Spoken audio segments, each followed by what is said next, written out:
ادي شاي بلبن، وادي الورق عشان نبدا مذاكره، وادي الواي فاي قفلناه. يا رب نبدا بقى. كل الناس هتروح تحتفل في راس السنه الا انا، هقعد امتحن. دماغي بقى سالتني هو مين اول واحد احتفل براس السنه؟ مضطره اوقف المذاكره كده وادور على الاجابه. خد بالك دي مش مرقعه، ده فكر. السؤال ده بقى خلى دماغي تسال سؤال اخطر، هو عارف منين ان دي بدايه السنه ودي نهايه السنه؟ اضطريت بقى اشغل واي فاي علشان ادور على الاجابه.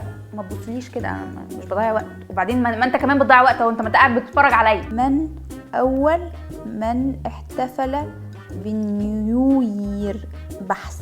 سنة 46 قبل الميلاد، وده من كتير فشخ، يوليوس قيصر مسك التقويم اليوناني كده ونعنشه. احتفال في اول السنة يحط، احتفال في اخر السنة يحط. فترة اليونانيين دي بقى كانت كلها ذبح آلهة. يوليوس قيصر قرر ان في بداية كل تقويم هنحتفل بإله البدايات يانوس ابو وشين زي صاحبتك.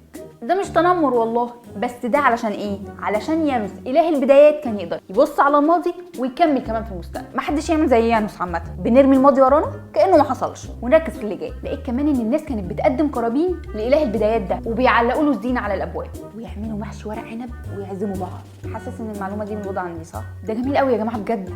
رشه ليمون كده على الوش كده، الحمد لله كده انا عرفت احنا بنحتفل ليه براس السنه. اقوم بقى اكمل مذاكره علشان سانتا يكافئني بدرجات الفاينل. سانتا؟ مين سانتا ده؟ وليه بنعامله ان عمك اللي جاي من الكويت بيوزع حاجات ويحقق امنيات؟ استنى نشغل الواي فاي، مش هنذاكر النهارده. مين سانتا كلوز وليه بيلبس احمر؟ بحث.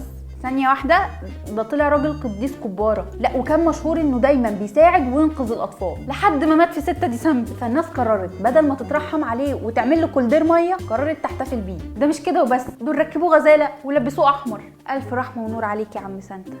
بقول لك درجات الفاينل ايه؟